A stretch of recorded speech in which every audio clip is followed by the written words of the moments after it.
Le point zigzag est le point le plus utilisé en couture après bien évidemment le point droit. Le point zigzag est utilisé pour surfiler mais aussi pour réaliser des appliqués, faire des boutonnières, coudre des boutons ou broder. C'est un point utile mais qui apporte aussi une touche créative.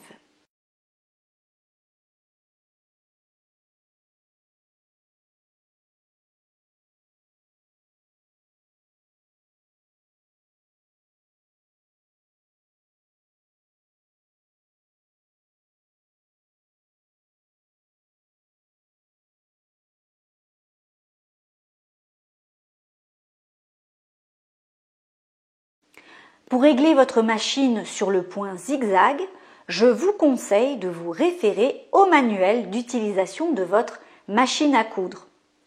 Mais voilà comment se passe le réglage sur mes machines. Sur ma machine mécanique, je dois me servir de mon sélecteur de points et positionner ma machine sur le point zigzag. Attention à bien lever votre aiguille en position haute avant de déplacer le sélecteur de points. Car si votre aiguille est en position basse et plantée dans le tissu par exemple, votre aiguille va alors se déplacer et déplacer votre tissu. Vous risquez aussi d'abîmer votre aiguille et dérégler votre machine. La molette va permettre de régler la longueur du point zigzag. Si je me positionne ici, la longueur de mon point zigzag sera beaucoup plus grande que si je positionne ma molette là. La densité du point zigzag va se régler avec le bouton de réglage de longueur du point. Plus je vais me rapprocher de la valeur 0 et plus mon point va être dense, c'est-à-dire resserré. En général, on réalise les points zigzag avec une valeur inférieure ou égale à 2,5.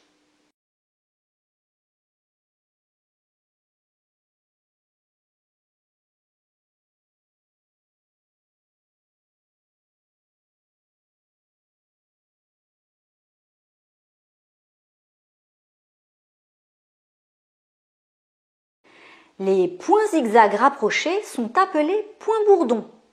Donc si dans les explications d'un patron de couture, vous voyez qu'on vous demande de réaliser un point bourdon, il s'agit alors simplement d'un point zigzag resserré. Le réglage sur la machine à coudre électronique se fait à l'aide des touches et de l'écran de sélection. Comme indiqué précédemment, vous devez effectuer les réglages du point zigzag avec l'aiguille en position haute. Je sélectionne le point zigzag. Ici, il s'agit du point numéro 5. Vous voyez que sur chacune de mes touches, j'ai la possibilité de choisir 2 points différents. Donc, si je clique une fois, cela sélectionne le premier point, celui qui est à gauche. Et lorsque je clique une seconde fois, cela va sélectionner le point qui est à droite. Faites bien attention en sélectionnant les points. Cela m'est déjà arrivé d'aller trop vite et de ne pas avoir sélectionné le bon point.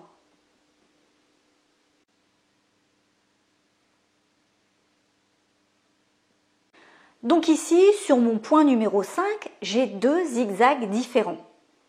Le premier, le point de gauche, est un point zigzag classique pour coudre des appliqués, faire des boutonnières, coudre des boutons et broder. Alors que le second point zigzag est ce qu'on appelle un point zigzag piqué. On utilise le zigzag piqué pour surjeter les bords bruts d'un tissu. On peut aussi utiliser le zigzag piqué pour coudre un élastique, repriser un accroc ou encore pour créer un effet décoratif. Si vous utilisez le point zigzag classique pour surjeter, vous risquez de tirer sur le bord du tissu. C'est surtout vrai si votre zigzag est très grand. Le tissu peut alors s'enrouler légèrement. Avec le point zigzag piqué, vous n'avez plus ce problème.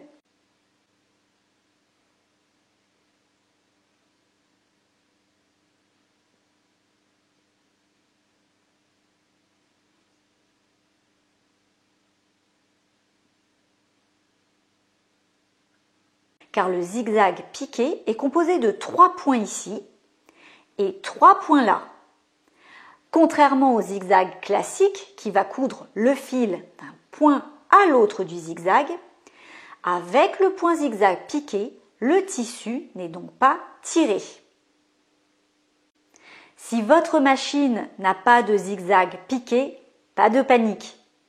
J'ai très longtemps surfilé mon travail avec un simple zigzag sur une machine à coudre mécanique Singer. Cela ne m'a pas empêché de faire de jolies réalisations, et je vous le redis, mais un simple zigzag suffit à bien tenir votre fil afin qu'il ne s'effiloche pas. Donc, pour mon exercice, je vais choisir le premier point zigzag, le zigzag classique, ce qui vous permettra de voir que ce point peut largement suffire. Cette touche permet de régler la longueur du point zigzag. La machine a des pré-réglages pour chaque point. Donc, pour le point zigzag, elle donne une longueur de 5. Je peux augmenter ou diminuer cette longueur en appuyant sur les touches respectives.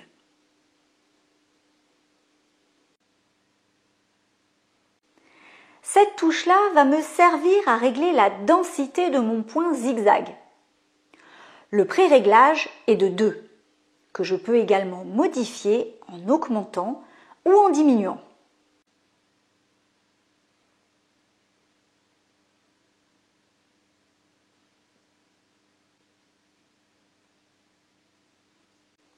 Ici, un zigzag avec un réglage de 0,7 et là, un réglage de 2. Je vous conseille de toujours faire des essais sur une chute de tissu pour régler la longueur et la densité de votre point zigzag avant de coudre votre travail. Passons maintenant à la suite et voyons comment coudre avec un point zigzag.